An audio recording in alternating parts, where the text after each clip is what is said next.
అంతే కదా. పాయ దూడినా కుర్ర దూడినా ఓయ్ రాత్రి ఇక్కడే పనుకుంటావా? ఎలా?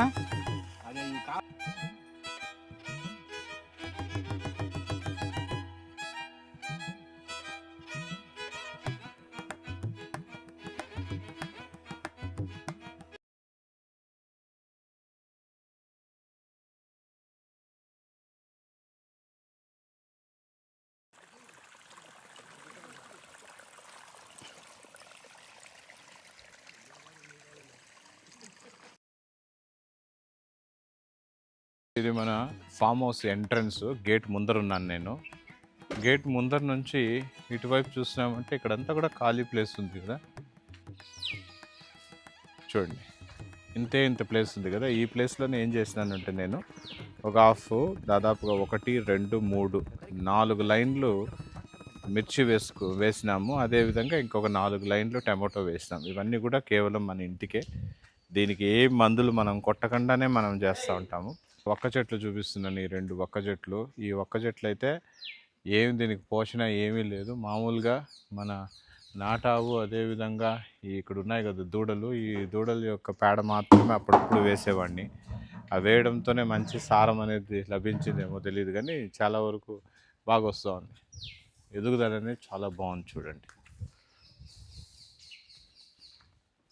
అది ఇంకా ఇటువైపు చూసినాము అంటే ఇక్కడ నేను కొన్ని వీడియోస్లో చూపించినాను కదా, ఈ ప్లేస్ని బాగా దున్నిచ్చేస్తాను, ఈ ప్లేస్ బాగా దున్నిస్తున్నాను, దున్నించిన తర్వాత ఏమైనా వేస్తాము అంటే ఇక్కడ కూడా చామంతి వేసినాను. ఈ చామంతి రకం ఏమంటే కాశ్మీరీ రెడ్, అంటే ఇది ఎరుపు కలర్లో వస్తుంది. మామూలుగా మనకు రోజా పూల్లాగే అనిపిస్తుంది. మార్కెట్లో రేట్ కూడా చాలా వరకు బాగుంటుందని అంటారు, అందువల్ల ఇది వేసినాను. ఇంకా ఇలాగే వెళ్తే అంటే ఇప్పుడు ఈ 3 ఎకరాలు ఎక్కడ కానీ నేను అంతా కూడా ఒక చిన్న ప్లేస్ కూడా నేను వదలకుండా మొత్తం అన్ని సాగులోకి తీసుకొచ్చేసినాను. భూమి అనేది ఎప్పుడు బీడుగా ఉండకూడదండి, అది నా ఉద్దేశం అనమాట. ఇంకా ఇటువైపు చూసినాము అంటే అంత చిన్నగానే ఇంటికి కావాల్సిన కూరగాయలే, నేనేమి పెద్దగా వేయడం లేదు. ఇక్కడ చూడండి, ఇక్కడ పాలాకు వేసినాను. ఒక చిన్న బెడ్ లాగా వేసేసి పాలాకు వేసినాను. తర్వాత ఇటువైపు చూసినామంటే ఇక్కడ బెండ వేసినాను. ఒక రకంగా చెప్పాలంటే చూసినామంటే ఇది ఒక 5 లేయర్ పద్ధతిగానే మనం అనుకోవాలి. ఎందుకంటే చూడండి, ఇక్కడ పప్పాయ చెట్లు ఉన్నాయి, జామ చెట్లు ఉన్నాయి. అదేవిధంగా మధ్యలో మనం ఏం చేసినామంటే ఇక్కడ ఇంత ప్లేస్లో బెండ వేసుకున్నాను అన్నమాట. అంటే ఇప్పుడు మనకి ఏవేవి లభిస్తామని చూడండి. ఇంకా 3 నెలలకు మనకు పచ్చిమిరపకాయలు, టమోటో, పాలాకు, అదేవిధంగా బెండ, ఇంకా పోను కూడా చూపిస్తాను నేను ఇంకా ఏమేమి వేసినాను అనేసి. ఈ బెండకు కావాల్సినటువంటి నీటి సదుపాయాన్ని కూడా నేనేం చేస్తున్నానంటే మొత్తం ముందుగానే చెప్పినాను కదా, ఇంటిగ్రేటెడ్గా 3 ఎకరాలకు మొత్తం డ్రిప్ సిస్టమ్, డ్రిప్ ఇరిగేషన్, బిందు సేద్యం చేస్తున్నాం కాబట్టి నీటి సమస్య అనేది లేకుండా మనం సాగు చేసి మనం వేసినటువంటి పంటకు ప్రతి పంటకు నీటి సదుపాయం అనేది ఆల్రెడీ 3 ఏళ్లకు ముందే నేను ఏర్పాటు చేసేసినాను. ఇంకా ఇటువైపు చూస్తున్నారంటే ఇక్కడ చూడండి మునగ చెట్లు. ఈ మునగ చెట్లు నేను గత వీడియోస్లో చెప్పినట్లు దాదాపుగా ఒక 5 నుంచి 6 అడుగులు వచ్చిన వెంటనే కొట్టించినాను. కొట్టి ఇవ్వడం వల్ల మళ్ళీ ఈ విధంగా లేతగా చాలా బలంగా మొలుస్తూ ఉందన్నమాట. ఇక్కడ కూడా ఉంది చూడండి, అక్కడక్కడ నాటినాను, ఇటువైపు కూడా నాటినాను.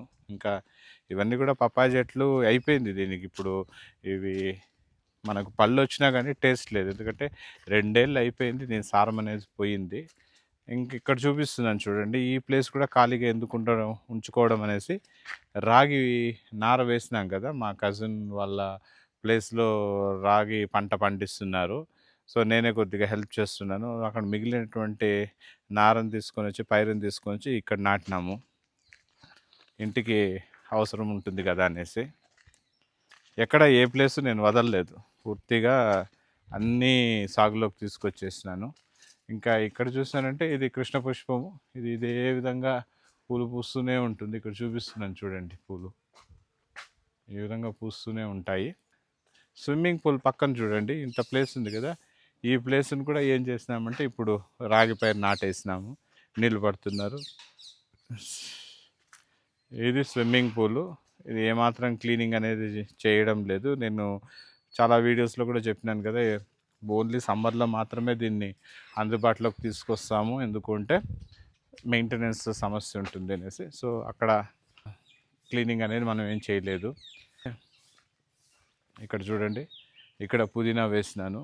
ఎందుకు ఇక్కడ పుదీనా వేసినాను అనేది కూడా చెప్తాను చూడండి.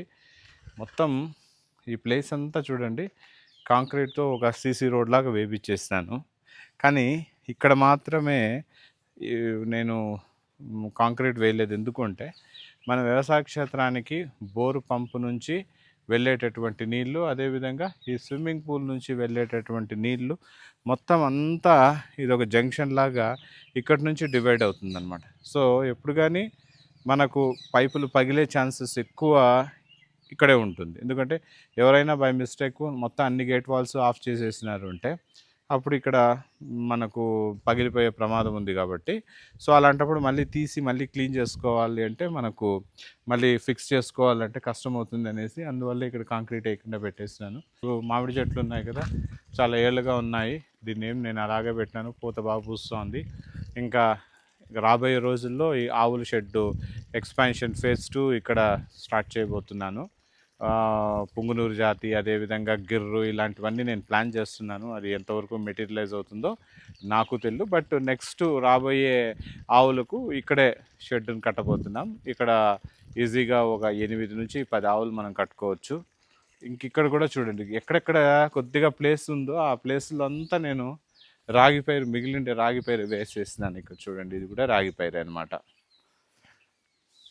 రాగి పైరు ఆవులను ఇక్కడే మామూలుగా మన చింత చెట్టు ఎక్కువ వీడియోస్లో నేను చూపిస్తుంటాను కదా, ఈ చింత చెట్టు కిందే ఇప్పుడు ఎండాకాలం ఇంకేం స్టార్ట్ అయిపోతుంది కాబట్టి మామూలుగా మధ్యాహ్నం 11-11:30కు ఇక్కడ కట్టేస్తాం. తర్వాత మళ్ళీ షెడ్డు నీడలో కట్టేస్తాం అనమాట. ఎందుకంటే ఈ చింత చెట్టు వేడి ఎక్కువ కాబట్టి చల్లదనం కన్నా ఇంకా రేడియేషన్ ఎక్కువగా ఉంటుంది. ఇంకా ఇక్కడ అయితే ఈ మధ్యకాలంలో నేనేం వంటలు ఏం చేయడం లేదు, కొన్ని కారణాల రీత్యా ఈ బ్యాక్ పెయిన్ అనేది ఎక్కువైంది. అందువల్ల ఈ వంటలు వంగి చేయడం మంచిది కాదనేసి నేను ఏది కానీ వంటలు వీడియోస్ పెట్టడం లేదు. అదేవిధంగా ఆఫీస్లో పనులు కూడా ఎక్కువగా ఉంటాయి కాబట్టి నేను ఎక్కువ కాన్సన్ట్రేట్ చేయలేదు. ఈ నెట్ లోపలే మనం కూరగాయలు పండించేది అనేసి ఇక్కడ చూడండి, మన పార్వతమ్మ వీళ్ళు చెత్త పీకుతా ఉన్నారు. ఇక్కడే ఏమేమి కూరగాయలు వేసినామంటే, పార్వతమ్మ ఏమేమి వేసినది, బెండ, ముసగజొన్న కదా, సొరకాయలు ఉందా, ఇక్కడ కూడా బెండకాయలు వేసినాము, సొరకాయలు వేసినాము. ఇది ఒక రకంగా వెళ్తుంది. ఇంకా ఇటువైపు చూస్తానంటే ఇది పాత తోట, నేను చెప్పినాను కదా చాలాసార్లు, ఈ మధ్యకాలంలోనే నా వీడియోస్లో చూపించినాను. మనం మల్చింగ్ పేపర్ అంతా పీకేసి కింద వరకు కట్ చేసేసినాము. కట్ చేసి బాగా ఎరువులేసి బాగా మైక్రో న్యూట్రియంట్స్ అందిస్తున్నాము. అందువల్ల ఏమవుతుందంటే ఇక్కడ చూడండి, మళ్ళీ కొత్తగా మనం కొత్తగా వేసినటువంటి చామంతి పూల తోటలాగా డెవలప్ అవుతుంది. గ్రోత్ కూడా చాలా బాగుంది. చూడండి, ఆకుపచ్చ రంగులోకి వస్తుంది. ఈ విధంగా యెల్లోయిష్గా ఉండేది మంచి గ్రీన్గా మారుతూ వస్తుంది. అంటే వారానికి ఒకరోజు మనము దిగువ మందు బాగా అందిస్తున్నాం కాబట్టి మనకి ఈ విధంగా పచ్చగా మళ్ళీ బాగా వస్తుంది. బాగా వస్తుంది కదా భారతమ్మ, ఇది చామంతి.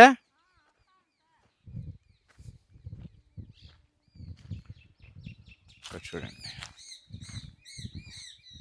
చాలా మటుకు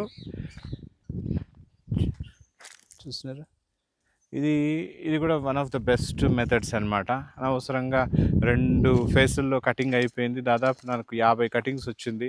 అయిపోయింది కదా, ఇంకా ఎందుకులే అనేసి దున్నేసి మళ్ళీ కొత్తది నాటే కన్నా ఈ విధంగా చేస్తే మళ్ళీ ఇది నాకు తెలిసి ఒక 20-30 కటింగ్లు వస్తుంది. ఇప్పుడు మన ఉగాది టైంకి వచ్చేస్తుంది. 2 రకాలుగా నేను ప్లాన్ చేసుకున్నాను. ఇది ఫేస్ 1 అనమాట, పాత చామంతి పూల తోట. ఫేజ్ 2 కొత్తగా వేసినాను. అదైతే మనకు ఏప్రిల్ ఎండింగ్కు మేకు వస్తుంది. ఇదైతే మనకు మార్చ్కి అంతా వచ్చేస్తుంది. సో కాబట్టి ఒక సీజన్లో మనకు రేట్ తక్కువగా ఉన్నా ఇంకో సీజన్లో మనకు రేట్ అనేది వస్తుంది. ఇంక ఇటువైపు ఇవన్నీ వంకాయ చెట్లు ఒక 20 వరకు ఉన్నాయి, 20-30 ఉన్నాయి. ఇప్పుడే పువ్వు పూస్తూ ఉంది. దీనికి మధ్యలో నేను చెప్పినాను కదా గత వీడియోస్లో, దీనికి కొమ్మ తొలుచు రోగం అనేది వచ్చింది. అందువల్ల ఏం చేస్తానంటే ఇవన్నీ కొట్టేసి మళ్ళీ వదిలేసినాము. వదిలితే మళ్ళీ నెలకంతా ఈ విధంగా ఎటువంటి రోగం లేకుండా ఇప్పుడు బాగా క్లీన్గా వస్తూ ఉందన్నమాట. మళ్ళీ ఎంత బలంగా వస్తుంది. కింద చూడండి ఏ విధంగా దాని కాండం ఎంత బలంగా ఉంది. ఇంకొక 4 నెలల్లో మనకు కాయలు కాయడం కూడా ప్రారంభమవుతుంది. టెంకాయ చెట్లు ప్రతి 15-20 అడుగులకు ఒక కొబ్బరి చెట్టు వచ్చేటట్టు ప్లాన్ చేసుకున్నాను మనకు బౌండరీస్లో. మళ్ళీ ఇక్కడ కూడా చూడండి, ఇదంతా కూడా మన కొత్త చామంతి పూల తోట మనం వేసిండేది. నేను చాలా వీడియోస్లో చూపించినాను. ఎక్కడ కానీ కలుపు లేకుండా ఎంత క్లీన్గా ఉంది. దీనికి కారణం ఏమంటే మనం తెచ్చిన కొత్త మిషన్తో మొత్తం అప్పుడప్పుడు చెత్త పీకిచ్చేస్తున్నాను. ఇంకా ఇటువైపు కూడా చూడండి, టెంకాయ చెట్లు, అదేవిధంగా అరటి చెట్లు. ఇది 3 ఏళ్ళుగా ఉన్నాయి. మనకు గెలలు ఇస్తూనే ఉంటుంది. అక్కడ కూడా ఉంది చూడండి. రకానికి ఒకటి వేసేసినాను నేను, అంటే కర్పూరం అంట, అదేవిధంగా ఏలక్కి, రస్తాలి, ఇలాంటివి చాలా వరకు వేసినాము. మళ్ళీ ఇక్కడ కూడా చూడండి, ఎక్కడ కానీ నేను ప్లేస్ వేస్ట్ చేయడం లేదు. ఇక్కడ మధ్యలో చూడండి ఆవులకు బూసా కసు ఉంది. అంటే ఈ మధ్యలో పైప్ వెళ్ళింది. పైపుకు లెఫ్ట్ రైట్ మనం పంట పండిస్తున్నాము, కానీ ఆ ప్లేస్ని ఎందుకు మనం వదులుకోవాలి అనే ఉద్దేశంతో చేసినాను. ఇప్పుడు చూస్తున్నారంటే చూడండి, ఇదే ఆవులకు అవుతూ ఉంటుంది. ఇది కూడా ఎక్కడ కానీ నేను వదలకుండా, ఇంత ప్లేస్ కూడా వదలకుండా నేను ప్లాన్ చేసుకొని వచ్చినాను కాబట్టి ఇప్పుడు క్లీన్గా, చాలా వరకు బాగా క్లీన్గా మెయింటైన్ అవుతుంది మన వ్యవసాయ క్షేత్రము. అంటే కూరగాయలు నేను ముందే చెప్పినట్లు బెండ, మిరప, టమోటో, స్వీట్ కార్న్, మళ్ళీ కరివేపాకు, ఇప్పుడు కొత్తిమీర కూడా వేయబోతున్నాము, పుదీనా, సొరకాయ, బీరకాయ, వంకాయ, ఇవన్నీ కూడా సేంద్రియ పద్ధతిలో మనం చేస్తున్నాం. పూలు మాత్రం సేంద్రియ పద్ధతిలో మనం చేయడం లేదు. కంప్లీట్గా మనము మామూలుగా ఎవరు ఎలా చేస్తారో మందులు కొట్టే మనం చేస్తున్నాం అనమాట. ఎక్కడ తగ్గించాలో అక్కడ తగ్గించే ప్రయత్నం చేస్తున్నాను. ఇంకా జీవామృతం ఇవన్నీ కూడా తయారు చేయాలి. ఈ వీకెండు 21 ఫిబ్రవరి 18 నుంచి 28 వరకు కంటిన్యూస్గా మ్యారేజెస్ ఉన్నాయండి. మా కజిన్ కొడుకు కూతుర్లు, చాలామంది రిలేటివ్స్ పెళ్ళిళ్ళు ఉన్నాయి. సో కాబట్టి ఇంకా నేను బెంగళూరు వెళ్తే మళ్ళీ ఇంకొక వారం రోజులు రాను. సో మామూలుగా అయితే నా పర్సనల్ లైఫ్, మ్యారేజ్లకి వెళ్ళడము ఇవన్నీ కూడా నేను చూపించను, ఏదో 1-2 చూపించింటాను. కానీ మెయిన్ మన ఉద్దేశమే మనము మన వ్యవసాయ క్షేత్రంలో ఈ యూట్యూబ్ ఛానల్ ద్వారా మిమ్మల్ని అందరినీ కలుసుకోవడానికి నేను చేసే ప్రయత్నం ఏంటంటే, నేను చేసేటువంటి వ్యవసాయం నలుగురికి చూపించాలి, అదేవిధంగా నలుగురు నుంచి మనము నేర్చుకోవాలనేటువంటి ఉద్దేశమే. కాబట్టి పర్సనల్ లైఫ్ అవన్నీ అందరూ చూపిస్తున్నారు కదా, అందువల్ల మనకు అనవసరం. ఇంక ఇక్కడ చూసినారంటే ఇక్కడ కూడా స్వీట్ కార్న్ నాటినాను చూడండి. ఫుల్గా నాటినాను ఈ బౌండరీస్లో. కానీ ఏం చేసిందంటే ఎలకలు, గువ్వలు మా ఆ విత్తనం వేసిన వెంటనే విత్తనంనే తినేసింది కాబట్టి ఇంకా అదే బతకలేదు. ఇదంతా కూడా ఇంకా మనకు చామంతి తోటే అనమాట. సో ఇదంతా కూడా చామంతి తోటే. ఇంకా లైట్లు అయితే ఇప్పటికీ 35 రోజులు అయిపోయింది. ఇంకా వేయాలి. ఇంకొక 15 రోజులు 20 రోజులు ఉంటే సరిపోతుంది. ఎందుకంటే మనకిప్పుడు ఎండేమో తీక్షణంగానే ఉంది ఇప్పుడు. కానీ శివరాత్రి దాటినా ఎందుకో తెలియదు కానీ చలి ఉంది. ఉదయం పూట చలి, మంచు అయితే ఇంకా పోలేదు. ఆ మంచు పోయేంత వరకు మనం లైట్లు వేసుకోవాల్సిందే. అంతా కూడా పూలతోటే బాగా వస్తూ ఉంది చూడండి. యాక్చువల్గా ఈ విధంగా ఉండాలి. ఆకుపచ్చ రంగులో, ముదురు ఆకుపచ్చ రంగులో ఉందంటే మీకు తోట బాగున్నట్లు. అదేవిధంగా మొక్క బాగా ఎదిగి ఇంకా మొగ్గలు తొడిగే సమయము అని మనం అనుకోవాలి. రోగాలు కూడా ఫస్ట్లో చాలా వరకు అంటుకుంది. ఈ మామూలుగా ఈ తెల్లదోమ, అదేవిధంగా తెల్లదోమ, పచ్చదోమ, మళ్ళీ చీడ పట్టడము, ఈ విధంగా రకరకాల నేను వీడియోస్ అన్నిట్లోనూ మీకు చూపించినాను. రూట్ ప్రమోటర్గా మనం ఏం చేసినామంటే రాడిఫామ్ వేసినాము. ఇంకా రకరకాలైనటువంటి మందులన్నీ కూడా నేను ఈ మైక్రో న్యూట్రియన్స్ ఇవన్నీ కూడా చూపించినాను. ఇక్కడ కూడా చూసినారంటే ఈ బౌండరీస్లో మనకు కొబ్బరి చెట్లు, అదేవిధంగా అరటి చెట్లు ఉన్నాయి. అరటి చెట్లు ఉన్నాయి. ఇక్కడ కూడా బూసా కసువు వేసినాం మనము. మళ్ళీ ఇది నెల్లి చెట్టు. ఈ నెల్లి చెట్టు కింద, ఈ నెల్లి చెట్టు పక్కనే ఇక్కడ చూడండి మామిడి చెట్టు ఉంది. మా వ్యవసాయ క్షేత్రంలో ఉన్న ఏకైక ఆవకాయ మామిడి చెట్టు. ఈ ఆవకాయ చెట్టు నాటి 100 ఏళ్ళు అయిందంటారు. ఈ 100 ఏళ్లలో నాకు తెలిసి కొన్ని వేల కుటుంబాలకు ఊరగాయ సీజన్లో ఊరగాయ కాయలను సప్లై చేసిండేటటువంటి ఏకైక చెట్టు. అంత ఘన చరిత్ర కలిగింది. చాలామంది ఏమన్నారంటే ఇది ఎందుకు నీడెక్కువ అని పంటలు పండి కొట్టే అన్నారు. నేను కొట్టలేదండి. ఎందుకంటే దానికి ఒక లెగసీ ఉంది.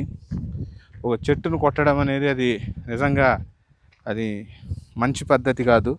నీడుంటే ఉంటుంది, ఎంతైతే అంత చేసుకుంటాం వ్యవసాయం అనే ఉద్దేశంతో నేను వదిలేసినాను. ఇప్పుడు ఇంకేం సీజన్ మనకు ఏప్రిల్ మేలో స్టార్ట్ అవుతుంది కదా, అప్పుడు ఇక్కడి నుంచినే సాధ్యమైనంత వరకు మా వాళ్ళందరికీ ఈ చెట్టు నుంచినే వెళ్తుంది. ఇదే నేను పెట్టిండేది కాదు, మా తాతగారు పెట్టిండేది అనమాట అది. సో కాబట్టి ప్రతి ఒక్కరికి ఈ చెట్టు నుంచి కాయలు కావాలనే ఒక ఎక్స్పెక్టేషన్ ఉంటుంది. వాళ్ళ ఎక్స్పెక్టేషన్స్ను మనం ఫుల్ఫిల్ చేయాల్సినటువంటి ధర్మం కూడా మన మీద ఉందన్నమాట. కాబట్టి ఈ చెట్టుని అలాగే పెట్టినాను. ఇక్కడ చూడండి బాగా పూత పూస్తూ ఉంది. చూస్తున్నారంటే ఇక్కడ చూడండి గుత్తులుగా పూస్తుంది పువ్వు అయితే ఈ విధంగా. ఇంక ఇక్కడ కూడా బూసా కసు వేసేసినాము. ఇటువైపు కూడా 1 2 3 4 5 మడికాయల్లో బూసాకాసు ఉంది. ఇంకా దూరంగా చూపిస్తున్నాను చూడండి. ఇదే పంపు సెట్టు, స్టార్టర్ ఉండేటటువంటి రూము. ఈ రూమ్ను కూడా నేను క్లీన్గా కస్టమైజ్ చేసి కట్టించినాను. ఎందుకంటే బయట ఉంటే స్టార్టర్కు కష్టం అనేసి. ఇది అయితే ఇక్కడి నుంచినే మనకు పంప్ సెట్టు, బోర్ వేసిండేది ఇక్కడి నుంచినే మనకు నీళ్ళ సదుపాయం అనేది ఉందన్నమాట. సో ఇది టోటల్ అక్కడ స్టార్ట్ చేసి మన ఎంట్రన్స్ నుంచి ఇప్పుడు దాదాపు 20 నిమిషాలు పట్టిందండి నాకు చూపించడానికి. ఇదే అనమాట మన వ్యవసాయ క్షేత్రంలో మనం పండిస్తుండేటువంటి పంటలు, ఎక్కడెక్కడ ఏమేమి ఉన్నాయి, ఎలాంటి పంటలు పండిస్తున్నాం అనేది. నెక్స్ట్ ఇంకొక వీడియోతో నేను మీ ముందుకు వస్తాను. ఎందుకంటే సమయం లేదు. ఇంకా రాబోయే సీజన్ 10 రోజులు పెళ్ళిళ్ళ సీజను. ఈ మధ్యకాలంలో ఒక వారం అయింది నేను ఈ వ్లాగ్ చేసి కూడా. అందువల్లే చకచకా అనేసి ఫాస్ట్గా ఎలాంటి ఎడిట్స్, కట్స్, ఫిల్టర్స్ లేకుండా చేసేసినాను. ఏదైనా మిస్ అయింటే మీ ముందుకు వస్తాను. అంతవరకు సముద్రాల ఫార్మ్స్ నుంచి మీ సంధి. బాయ్.